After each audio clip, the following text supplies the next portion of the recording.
अस्सलामुअलैकुम, welcome back to my YouTube channel. कैसे हैं आप सब? उम्मीद करती हूँ कि आप सब ठीक होंगे। वीडियो स्टार्ट करने से पहले एक छोटी सी रिक्वेस्ट है, अगर आप बिना चैनल सब्सक्राइब किए वीडियो देख रहे हैं तो जल्दी से चैनल को सब्सक्राइब करें और वीडियो को लाइक कर दें। चले बढ़ते हैं आज की न्यूज़ की तरफ। आज की पहली न्यूज़ निकल कर आ रही है ईरान और यूएसए के दरमियान जो सीज़ फायर हुआ था वो फेल हो गया है और यूएसए और ईरान का गवर्नमेंट ऑफिशियल वापस चला गया है। रीज़न ये बताया जा रहा है कि न्यूक्लियर बॉम्ब के हवाले से मुज़ाकरात नहीं हो सके। अब दोबारा जंग शुरू होने के खतरात बढ़ गए हैं। इस पर सैयद मुजम्मिल और उमर तरीन ने रिएक्ट किया और इसके अलावा मज़ीद conformation the. No military solution to Hormuz.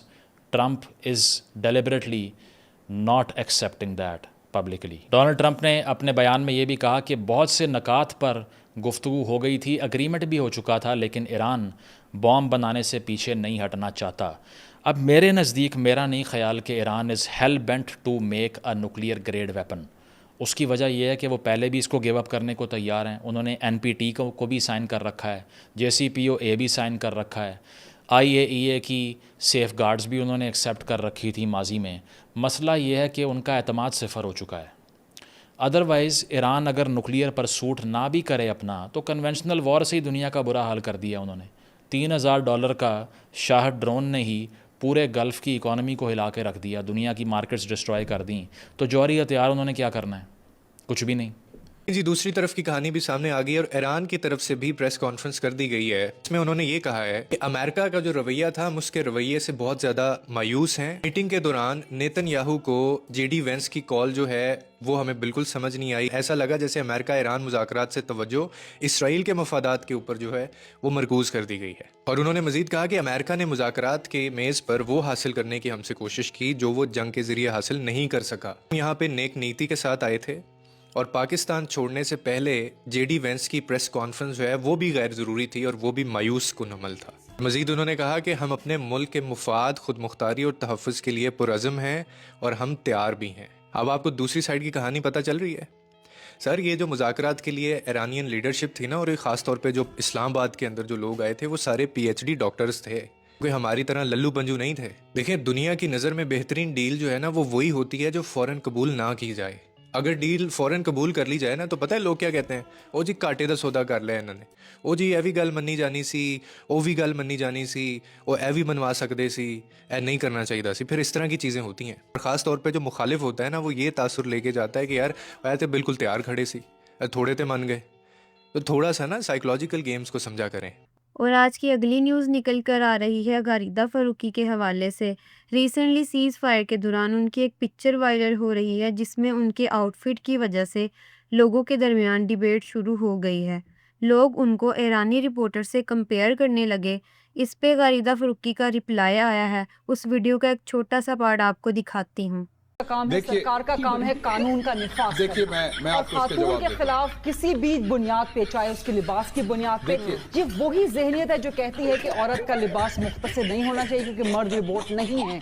ये वही मेंटालिटी है जो आप बच्चों को तालीमी इदारों में पढ़ा रहे हैं। ये बहुत डेंजरस है। ये आप ज़िया के दौर में पाकिस्तान को वापस लेके जा रहे हैं कि जहाँ पे आपको खवातीन असातिज़ा की जीन्स, उनकी टाइट्स आपको प्रॉब्लमैटिक लगती हैं। वो बच्चा, वो लड़का या वो लड़की, दोनों के जहनों पे असर पड़ेगा।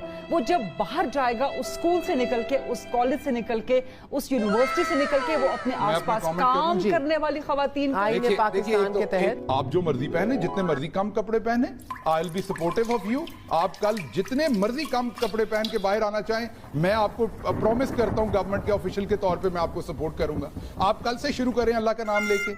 अगली न्यूज़ निकल कर आ रही है डक्की भाई के हवाले से। डक्की भाई कोर्ट गए होते हैं। उस दौरान रिपोर्टर ने उनसे पूछा कि नदीम नानीवाला और रजब भट्ट उनके साथ व्लॉग में क्यों नहीं आते। इन सब सवालों का जवाब डक्की भाई ने दिया। उस वीडियो का एक छोटा सा पार्ट आपको दिखाती हूँ। कि भाई रजब भट्ट और नदीम नानी वाला बहुत आते थे, अब आपके व्लॉग में वो नहीं आते, तो इसकी क्या रीजन है? आप शादी में भी सबसे आगे आगे थे, तो अब क्या वो दोस्ती नहीं रही या क्या बात है, क्या मसाइल हैं? इसके हवाले से नहीं है, वो अपना काम करते हैं, मैं अपना काम करता हूँ, वो मुझे तंग नहीं करते, मैं उनको तंग नहीं करता। कोई जरूरत पड़ जाए, कोई बात करनी हो तो मैं कर भी लेता हूँ, उसने करनी हो बात तो वो भी कर लेता है। कभी आपके साथ पेशी पे भी नहीं देखा, इतनी अरसे हो गया? कोई नहीं, मतलब उसकी डेट अलग होती है, उसका कोर्ट ही अलग है। नहीं, दोस्त तो होते हैं ना, जैसे शादी पे आपने इतनी बड़ी शादी का बोला था, तो अभी दोस्ती के हवाले से आखिर दोस्त तो आते ही है ना मिलने के लिए। चलो, अपने मसले हैं, पहले वो अपना मसला देखेगा तो फिर वो देखेगा ना, जाहिर है मेरा अपना मसला है, उसका अपना मसला है, ऐसा कोई क्लैश नहीं है। मतलब ऐसी वो अपना काम करते हैं, मैं अपना काम करता हूँ, बस इसके अलावा तो कुछ भी नहीं। Thank you. जैसे कि बात चल रही है रजब भट्ट की, अब उनकी एक और वीडियो वायरल हुई है जिसमें वो अपने बेटे के साथ खेल रहे होते हैं। इसके बाद उनकी एक्स वाइफ ईमान ने एक स्टोरी शेयर की जिसमें उन्होंने कहा कि ये वीडियो पहले से प्लान्ड थी, ये सिंपैथी लेने के लिए बनाई गई है ताकि वो अपने सोशल मीडिया इमेज को ठीक कर सकें। उनका कहना है कि उन दोनों के दरमियान ये वादा हुआ था कि वो अपने बच्चे को सोशल मीडिया पर नहीं लाएंगे। इसके अलावा ये भी इल्ज़ाम लगाया गया है कि ये वीडियो रजब भट्ट ने अपने दोस्तों से वायरल करवाई है।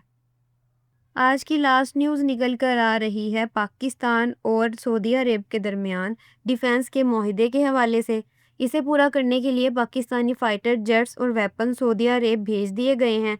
इस हवाले से सैयद अली हैदर ने भी रिएक्ट किया और बताया कि पाकिस्तान एयरफोर्स सऊदी अरब क्यों गई है। उस वीडियो का एक छोटा सा पार्ट आपको दिखाती हूँ।